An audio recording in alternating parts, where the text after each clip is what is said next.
Hi, welcome to our first ever parent seminar. I'm Heather Welch and I'm the School Improvement Administrator, and I'm here to talk to you about tips and tricks for helping your child develop good study habits and creating a home study space. All right, we're going to talk about three things about a home study space. What is a home study space? Why is having a home study space important? And how can you create a budget-friendly home study space? So here are a few examples of some study areas, and I chose just for them so you can see different types of areas that some people have created. I did also some research. If you don't have a table, there's some inexpensive desks at Target. We found a few for $60, and it just depends on your area and what you would want to use. Like this area is very thin, but it's still able to be worked, has a lamp, has the materials, has some artwork, and they made it theirs with plants and different things that feel like them. If you're not into that, you can also have a desk with some drawers in it for materials. This one also has a shelf. And then here's another inexpensive. This is the type that I found at Target for about $60. So this is a pretend study area that we've set up here in our model classroom, just so you can see an example of some things that we put in our study area. All of this we were able to get for about $60 at Target. Some things we already had, so don't be afraid to use things that you already have in your home. So as you can see, we have a desktop tabletop, we have a lamp to focus on what we're working on. There's research behind having plants to filter carbon dioxide and provide oxygen for a good brain function. And then we also have here, I have a wax melt, but you could also get a diffuser or a plug-in, but it offers a scent. The best scents for brain function to work and be very concentrated are mint and peppermint. And in mine, I have a vanilla mint for relaxation and to keep my brain alert. I also have a timer. Research shows that if you chunk studying, it works a lot better. So this is just a kitchen timer. You could also use your phone, but a lot of times phones are distracting. So it would be good to have a timer. This could also be distracting with the ticks. So it could be that you set it and you put it away just so you don't hear the ticking. And then when it dings, you can take a break. But as you can see, we have all of the materials right here, so we don't have to go anywhere. We have our notebooks, we have our pens and pencils and highlighters. And another important thing to have is a calendar, just so we know important test projects that are coming up. Something that middle schoolers are not very good about is the backwards planning with preparing for tests and projects. So having a calendar like this would be great because, I see my project's due here. Instead of doing it this day, I need to actually go back and plan some days to work on that project so I get ahead. Another thing we have is just a plain whiteboard, and this is another way to make this study area your child's own little area that they can have be quotes to, or they can have a to-do list, running to-do list, just to keep them on track. Another thing that I added were just these little twinkle lights, just to, again, to make it motivational, and it's their area, just to make it a happy area.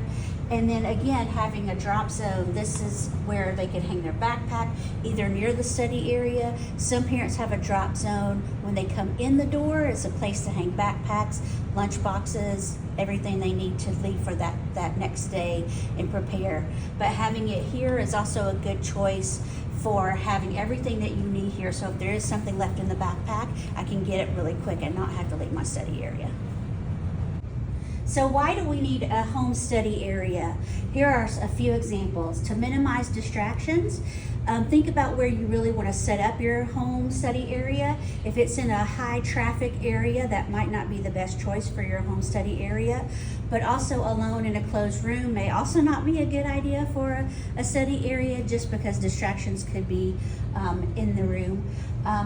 So think about the best place that could work to minimize distractions. Students retain more information if they have a place and a comfortable area to study, increases motivation. It maximizes the study time, increases the organization because everything that I need is at my study area. It also sets good habits, not only for school, but life. If I have the things I need, I'm prepared and organized, it helps me succeed in life.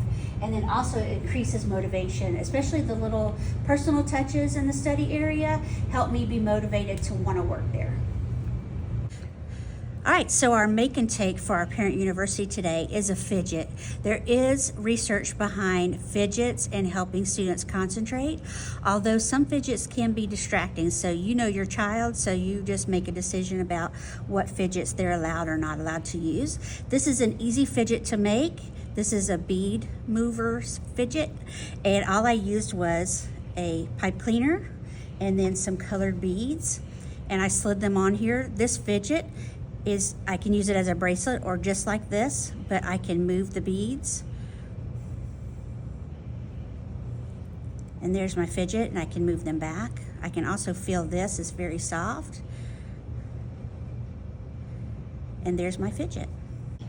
One thing I love to tell parents is please do not assume that your middle schooler knows how to study. A lot of times our students don't know how to study. So one thing you want to avoid is going to tell your student, hey, go study for your test. What does studying look like?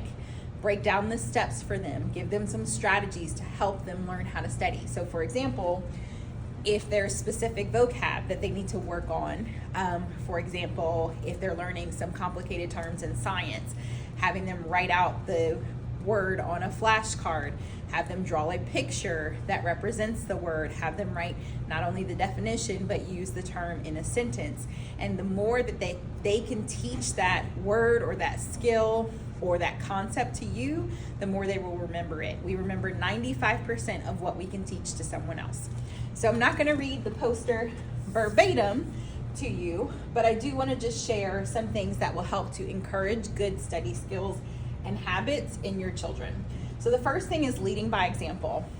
I'm guilty of this in my own household, but it is very important to lead by example and model the behaviors that you want your child to show.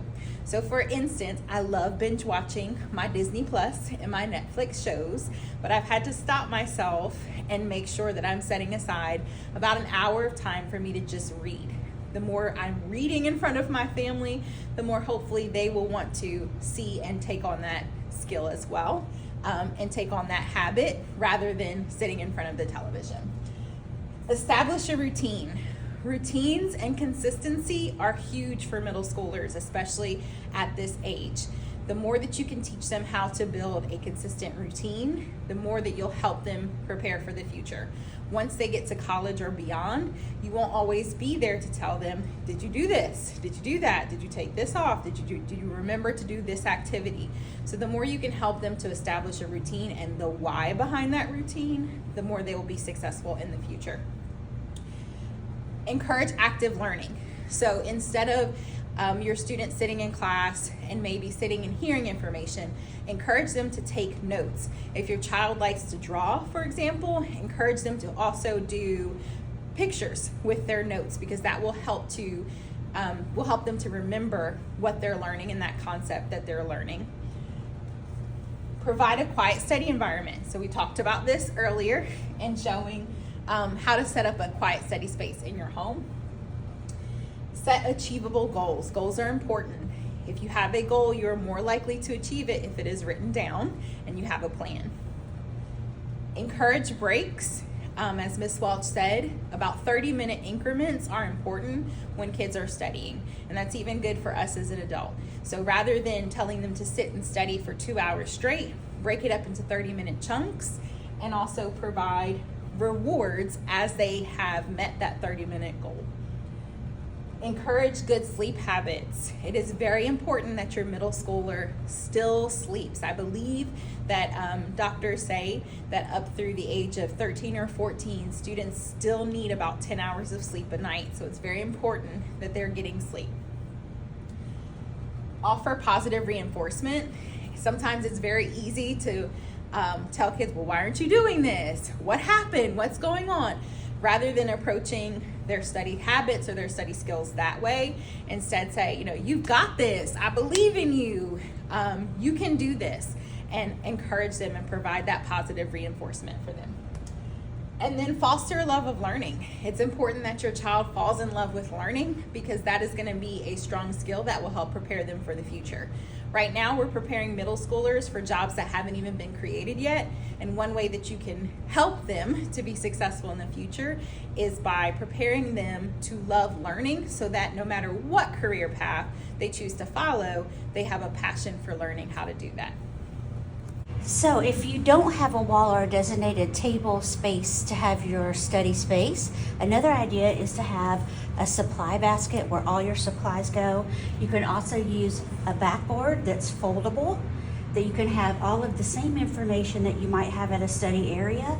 And all I did with these is just make little pockets with bags so I can put my supplies in there for my studying.